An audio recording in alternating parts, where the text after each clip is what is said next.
Kalani Sitake sticks with BYU and Penn State's a mess. You are Locked On College Football with Spencer McLaughlin, your daily podcast on all things college football. Part of the Locked On Podcast Network, your team every day. Welcome, everybody, to another episode of Locked On College Football. I'm your host, Spencer McLaughlin. Thank you all so much for making this your first listen or your first view every day. It is part of the Locked On Podcast Network, the number one sports podcast network out there, your team every day. Miami, Notre Dame, thoughts on the college football playoff rankings, which continue to just be awful at the back end. And will the group of five really get two teams in? It's possible. Doesn't mean it's good. This episode brought to you by our friends over at FanDuel. If you want to be right in the middle of the action this season, visit FanDuel.com and place your NFL live bets all season long. So, Kalani Sitake was talking to Penn State. They were making a really big push. They had made him their primary focus. I had been told about a week ago, not quite a week ago, that Penn State had Bob Chesney in the mix. And as I talked about yesterday on the show with Jake Hatch of Locked On BYU, Chesney's taking of the UCLA job made it very, very clear to me that, they really are all in on Sataki, because Chesney's not going to take the UCLA job if Penn State is available. But that probably means that Penn State told him, no, we're going to pursue another candidate first. Okay, well, I don't want to be somebody's second choice. Bob Chesney, after James Madison's postseason run wraps up, they'll win the Sun Belt this week. We'll see if they go to the playoff. That comes later on the show. He goes to UCLA. And then Kalani Sitake, amidst many discussions and offers and speculation and reports flying around back and forth, and the Crumbl Cookie guy is getting involved, and he's staying in Provo. Let's start with the BYU angle. Massive win. Massive win. Because now the only reason, now that this has taken place, the only reason it seems that Kalani Sitake would ever leave BYU is because BYU wants him to go. Ergo, the performance on the field has dropped off significantly. But what this demonstrates, in an era of big money in college sports and the amount of money given to coaches to get them to stay at a particular school, is insane. The amount of money that's given to coaches to go away from a particular school is insane. Jonathan Smith, who's been replaced officially by Pat Fitzgerald, the former Northwestern head coach, is owed over $30 million, and that's a light work payout compared to what some other coaches are getting. Jimbo Fisher, I think, still at $75 million he was owed. Texas A&M is still paying him. Not that they care. They're in the college football playoff. I mean, they lost to Texas. That can't feel great. But they're in the playoff. So how bad is life really? Not very if you're in College Station. So Sataki sticking with BYU shows that the Cougars have the resources and the willingness to contend at the highest level that they possibly can. Not that the playoff committee cares or values them as a program or as a brand, because they obviously don't, with the way that they have to win the Big 12 in order to get into the playoff. I think it's completely ridiculous. For those watching on YouTube, I'll put up my current top 25. BYU is number 9. I've got Bama just ahead of Miami at 10. So my playoff field would be Ohio State, Indiana, Texas Tech, Texas A&M. Sorry, I just struggled to read my own rankings there for just a moment. Red logos, so confusing. My 12 teams in the field would be Ohio State, Indiana, Georgia, Texas A&M, Texas Tech, Oregon, Ole Miss, Oklahoma, BYU, Alabama, and then Miami, and then Notre Dame. But they won't get in because the group of 5 and ACC champs will get an automatic berth. So I would have them both on the outside looking in, which I'm fine with. I am not okay with what the committee's going to do with Notre Dame, it seems, put them in the playoff over Miami, which makes, I'll talk about that later. This is just such a big statement for BYU. And it is a statement to their fans, a statement to the community, to the Big 12, to their recruits, to everybody that, hey, this is not a flash in the pan. We're here to stay here and be one of the best teams in the Big 12. And guess what? There's a top dog to chase in the Big 12 Conference, the team that BYU lost to earlier this year and will get another opportunity to try and beat this weekend in Arlington in the Big 12 Championship game. That, of course, is Texas Tech. But This is all good news. You're having a great day if you're a BYU fan, because now everybody can settle down. You're not going to lose Jay Hill, the defensive coordinator. You're not going to lose Sataki. Not going to lose players in a big way. They're not going to be distracted. It's okay. Win, and we're in. And that's all the focus should be on, and that's all the focus is going to be for BYU. I only do this normally after games, but I got to give a fan mood assessment here. In Provo, the highest of vibes. In Penn State, the lowest of vibes. Dude, this thing is bad. Straight up disaster territory. Do you remember when James Franklin got fired? That was like 80 news cycles ago. It feels like it was a different era. Like it was a different eon, different century almost. Penn State doesn't have a head coach. The reason that you fire a coach during a season is because you want to get a head start on the biggest, best coaching candidates. And I said at the time that I supported James Franklin's firing because I'd seen what he's capable of. And if you want to aim higher than that, I'm never going to fault a team or a university for saying, you know what, we're doing well, but we feel like we can do better. And on paper, James Franklin had everything he needed to go win a national championship, and they were significantly worse than the season before. And I think it's a good hire for Virginia Tech. They're getting a bunch of former Penn State recruits. Picked up a 5-star the other day. Hey, fans in Blacksburg should be feeling real good right now because I think James Franklin will do well. But Pat Kraft, the athletic director at Penn State, has to wake up every day and then go to bed later that day, or perhaps in the next morning because he's working so much at the moment, worried about his job security.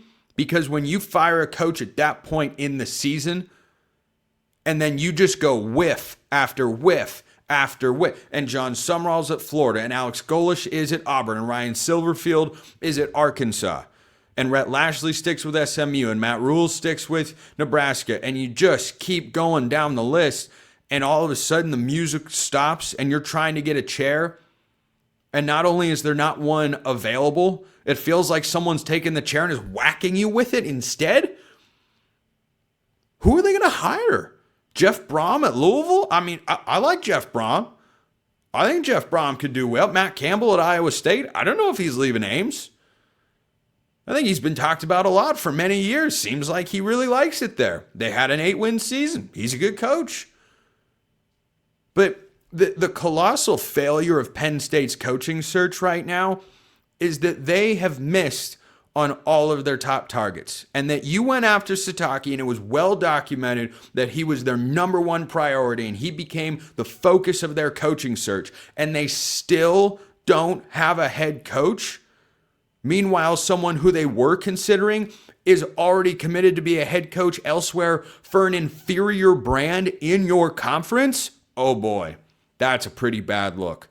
Athletic directors' biggest responsibility to support their school and do their job well is to hire the coaches. That's mostly the importance of their job from a fan standpoint.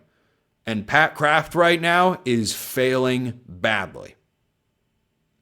Now, maybe he's got an ace up his sleeve, a move none of us see coming that's completely unexpected. He better. Because schools have had plans in. Look at what happened at Michigan State. I was wondering, why do you fire Jonathan Smith before a third year? You waited for the season to end when all the coaching candidates are oh, you already knew who you wanted to hire. Oh, okay. And he was going to already go, oh, okay. Well, I guess that makes sense. Nothing about the Penn State coaching search makes sense for the Nittany Lions. If I were a Penn State fan, I'd be in full-fledged panic mode. Full-fledged panic mode. Who are they going to hire? And oh, by the way, I think their recruiting class ranks behind Harvard right now. Yikes. Let me know your thoughts in the YouTube comments below. Hit me up on Twitter, all that good stuff. Miami, Notre Dame, I'm going to sound off again on this ridiculousness.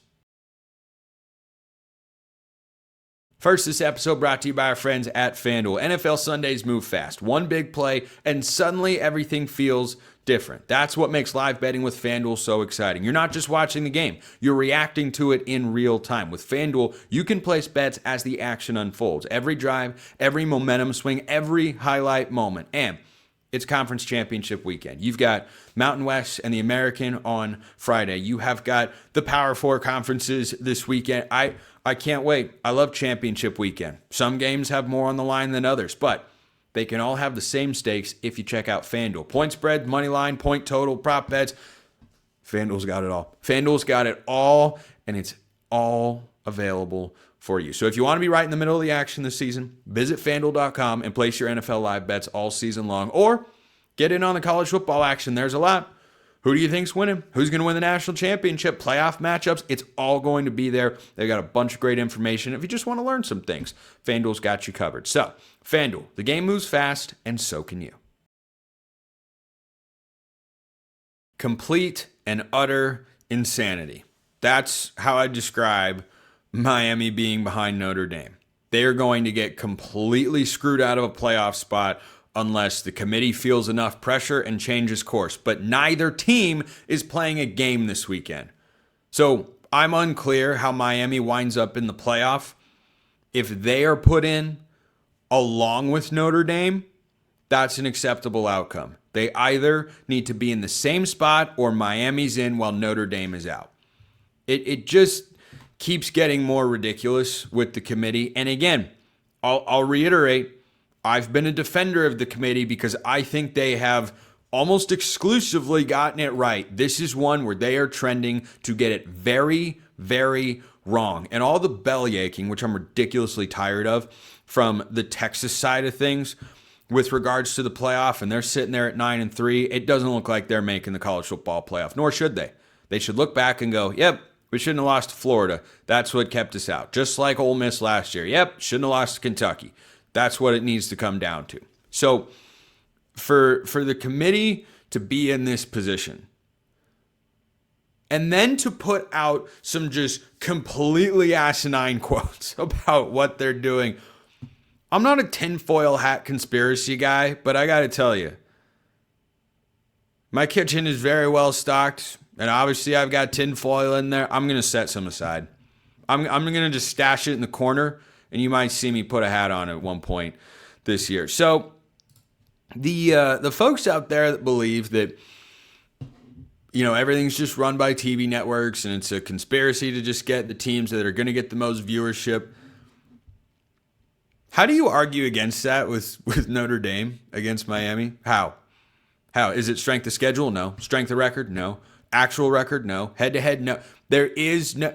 They're just trying to say stuff that sounds good to justify, no, we're not putting Miami directly against Notre Dame. Notre Dame isn't in a conference. The league that they play the most often is the ACC. Well, we feel like Notre Dame's passing the eye test. Can you give me one example, member of the committee, of how in the last several weeks Miami hasn't passed the eye test? Because they went to Pitt, which everybody gave Notre Dame credit for going to and winning in dominant fashion. They went to a top 25 Pitt and beat them by a larger margin than the Irish did. Does that matter? No.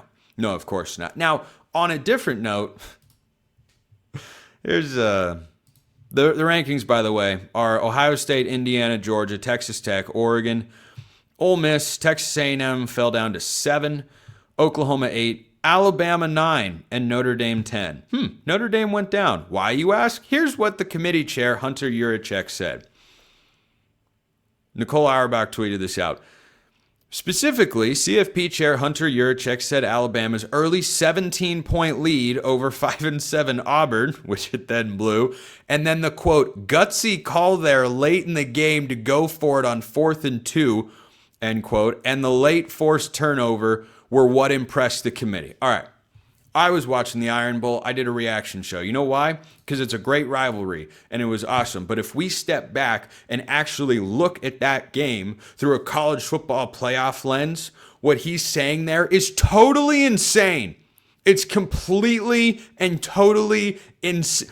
He is justifying moving Alabama up a slot for going on the road and beating a non-bowl team who had a head coach that wasn't good enough to be the head coach, so he got relegated back to being the defensive coordinator. Alabama, he actually mentions a 17-point lead. Who cares? Whenever you hear myself or many others talk about the utter ridiculousness of the leadership in college football and the people that make legitimate decisions that impact you, the fans, here's Exhibit A. What about that makes any sense? Bama went on the road and beat a non-bowl team, so we moved them up over Notre Dame, who's now one spot closer to Miami, but it's got a nice little buffer there.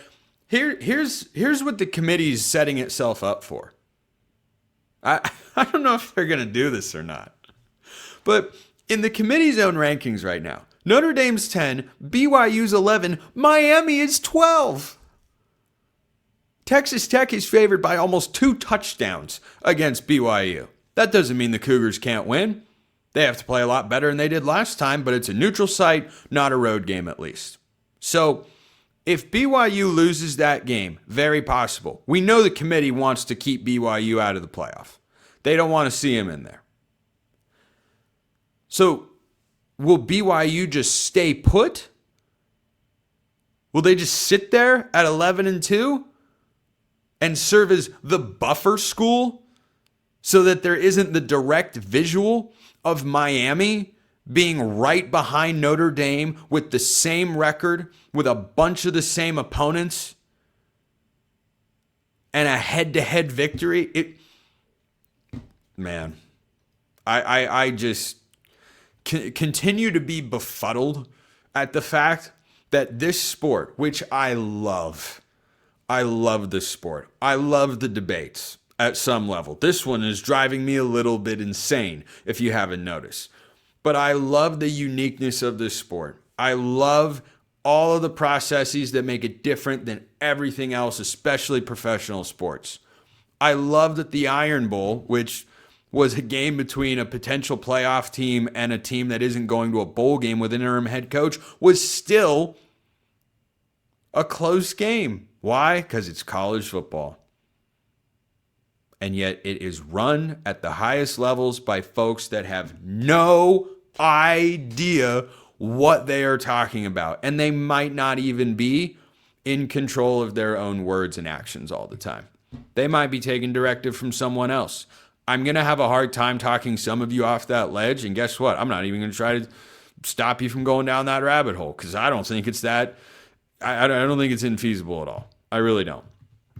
So it's complete madness and makes me really, really frustrated that Texas is doing all this. Well, what are we going to do? We got to reassess our non-conference schedule. Like, oh my gosh. Can you be more like Brett Bielema last year and less like Lane Kiffin last year and Steve Sarkisian this year? Like, it's so exhausting to listen to these guys just cry and moan about, well, it's just not fair, and what are we supposed to do with this? Beat Florida. And if Texas had put in a cupcake in place of Ohio State, guess what? I'd be ripping them for it, and so would others. And I don't think there's a guarantee that if Texas were 10-2, they'd be in the field. You know why? Because they wouldn't have a very high strength of schedule, and they'd still have a loss to Florida. It's just completely irritating. But Miami, that situation will have, I think, a much stronger case to have actual ramifications on how schools schedule their non-conference, because they actually won the game. Ohio State lost, and it's like, whoa, we lost the game. Well, yeah. Okay. Miami won the game. Texas is out there, Steve Sarkisian, there was some back and forth. Not directly, but Mario Cristobal was asked about all this stuff and said, well, I mean, we've got a common opponent. Miami dominated Florida and Texas lost to them. So what was the score of that Miami-Florida game? It was, 26-7. Yeah, was not particularly close. So Miami's going to get screwed. But, we live in a world where Jared Curtis, 5-star number 1 quarterback, has flipped from Georgia to Vanderbilt. What isn't possible in this sport? You tell me. I love that for Clark Lee and Vanderbilt. He gets extended, they get Jared Curtis. Nashville kid. Doesn't look like he loved how everything was reported and leaked and how it all went down. Well, fact of the matter, Jared Curtis is going to Vanderbilt. He was down to Georgia and Oregon. He picked Georgia. He flipped to Vanderbilt. That's the world of college football we live in. I love it. Not everything about it. Some changes need to be made, but I very much love it. Will the G5 get 2 teams in? Yes, they could. Not that they should.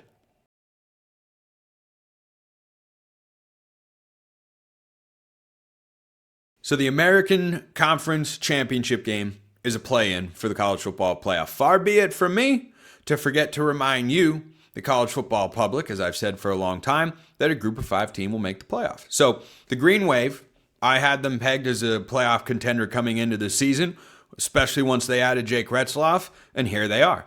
If they beat North Texas, they'll be into the playoff. If North Texas wins, they'll be into the playoff. This is the first time since I believe it's 2012 that departing head coaches will square off in a conference championship game. Because John Sumrall at Tulane, he's going to Florida. Eric Morris at North Texas, he's going to Oklahoma State. I think both guys can have success at those respective spots. I'd watch for Morris at Oklahoma State. I think he could turn that around really fast. I think Florida's a wee bit tougher, but that's not what this segment is about. This is about the idea of the group of 5 getting 2 teams into the college football playoff, which is indeed possible. James Madison is going to smoke Troy in the Sun Belt Championship game. They're favored by 3 touchdowns. They'll probably cover that number. I think they'll win somewhere in the neighborhood of 48-10. Bob Chesney hasn't left yet. I appreciate that all these coaches are doing the anti-Lane Kiffin, and I know there's a lot more to that situation, but they're sticking with their teams and coaching through the postseason until they can go to their new, or until the season ends for them, then they will go to their new spots. But the idea that there could be 2 group of 5 teams in the playoff is not something I actually support. I'm not a fan of auto bids. And by the way, if you're a Big 12, specifically a BYU fan here, you should also be against auto bids for this very reason. It's going to keep BYU out of the playoff. The committee, I believe, and I do support this thinking, is not going to severely punish teams for making their conference championship game. So if Alabama loses to Georgia, I believe they'll still be in the playoff. If BYU loses to Texas Tech, I don't think the committee, as I talked about earlier, wants the optics of Miami being directly behind Notre Dame, who they beat. And I think they might just leave BYU sitting there at number 11. If that were to wind up being the case, in a world with no auto bids, BYU would get into the playoff, and so would Miami. Instead, Virginia is in a win-and-in scenario in the ACC Championship game against Duke. The American winner is going to the college football playoff, likely as the 12 seed, which as of now would be a game at Austin Stadium against Oregon. But if Duke wins the ACC, they're not going to rank Duke, and they shouldn't, because Duke will be an 8-5 team. They're a 5-loss team playing for a conference championship. That's the scenario that we've set up for ourselves. So I've made this very clear before, but it bears repeating. If I were a member of the committee, I would grade either on a 20 or 10, probably 10-point scale, because that's easier, and I would include half-point decimals. You get what I'm trying to say there. 1.5, 2.5, 3.5. Okay. I would have 2 separate 5-point scales, and I would combine them into one number. And those 2 separate scales would be best and most deserving. So if James Madison were to go 12-1 and win their conference championship, they've mostly blown out everybody that they have played. They lost to the only Power 4 team they have played all season long, which is Louisville, who's good, but not a top 25 team. Not in my rankings, not in the AP, not in the college football playoff. They're fine. It's a fine team. It's not a horrible loss. They didn't get blown out. They were competitive, but they lost the game. James Madison on the most deserving front would be probably about a 3.5. On the best front, because with most deserving, I'm looking at your record and the schedule that you have played. They'd be about a 3.5. For best, I would have James Madison at about a 1.5. Because they're beating up on the Sun Belt. I don't think they're one of the 12 best teams in all of college football because they played an average team, a slightly above average team in the ACC, and they lost by 2 touchdowns. So no, I don't think because they're beating up on the Sun Belt, they're suddenly at the same level as everyone else. I don't think they're as good as Miami. I don't think they're as deserving as Miami, but they could get in because we've created the auto bid structure for the 5 highest ranked conference champions, which goes back to the television angle of all of this. It gives these games tremendous meaning and a lot of interest and intrigue, and we've got to watch them, and then people like me are going to talk about them. Why? Because that's the way the system is set up, whether we like it or not. But I would rather see both Notre Dame and Miami in the playoff than see 2 Group of 5 teams in the playoff. Because I do not believe that those teams, even though they have had good years, are more deserving of going to the playoff than Miami and Notre Dame.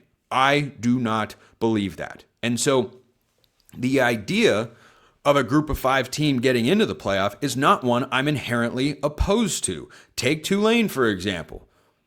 They've put real teams on their schedule this year. They went out and beat a couple of real teams. Northwestern is a bowl team, and Duke is in the ACC Championship game. Tulane beat them both. They lost to Ole Miss in convincing fashion, but at least they scheduled them. And I know it's hard for James Madison to get those sorts of schedules, those scheduled games sometimes, but the idea that if Duke wins, and Vegas thinks that's possible, FanDuel's got Virginia favored by just 2.5. If Duke wins the ACC Championship game, James Madison will be in. And they will not be as good of a team as Miami or BYU. They will not be as deserving of a team as Miami or BYU. And yet they'll be in the college football playoff. You cannot get me to support that. I'm not opposed. When Cincinnati made the playoff in the 4-team era, I was 100% on board with it. You know why? Because they played Notre Dame, who was really good, and then they won every single one of their games. And I'm not opposed at all to the committee looking at those resumes and saying, yeah, you've got to be unbeaten. Maybe you could be considered, like Boise State last year. Didn't have a huge objection. They rolled just about everybody. They went to Oregon, who was the number 1 seed in Eugene, and they lost by 3 points. If you can put together a resume like that, yeah, I could be in favor of it. But to say that they should automatically get one in there, no, I do not support that whatsoever. And I know some folks are going to be really unhappy with me hearing this particular take. And you can think, well, it's not fair that this, and they've got to have that. No, I'm not opposed to access. I just want a higher threshold than, yeah, you automatically get one. I'm not a participation trophy kind of guy. I'm an anti-participation trophy. Go out there and actually earn it. And I do not believe that any of these teams, any of these Group of 5 teams, have earned the right to be in the college football playoff. They're going to get in. They're going to get there. Tulane's the closest. But I mean, North Texas's best win is probably Washington State, who's kind of a hybrid Power 4 Group of 5 team right now. They're really closer to a Group of 5. They have a bunch of guys that came over from South Dakota State. I think Jimmy Rogers will do a good job. But North Texas's best win this year, yeah, is Washington State. Maybe Navy. Maybe I'm sorry, I cannot get on board with that. James Madison's best win this year, their schedule is even worse because they lost to Louisville, their best win. Also, Washington State, they won by 4 points. Like, That's not what I'm talking about. When Cincinnati played Notre Dame, who was in the top 10 and beat them, that showed definitively, oh, okay, this team can play at that sort of level. But when you don't have anything on your resume to prove that you're capable of playing up with legitimate Power 4 competition with a top 15, 20 team, yeah, no, absolutely not. Again, Boise last year, totally good with it. I would have made them an at-large team. Obviously, they were the Group of 5 champ, but I think they had an at-large resume. I was okay with that. But 2 Group of 5 teams getting in, man, I'm just, nope, not going to get there. Not going to get there. But I'll talk about these teams anyway, because this is the system that we've got, and these are clearly the best Group of 5 teams. So, Conference Championship weekend's another day closer. Appreciate everyone listening. I'll see you next time. And until then, hope you all have a wonderful rest of your day.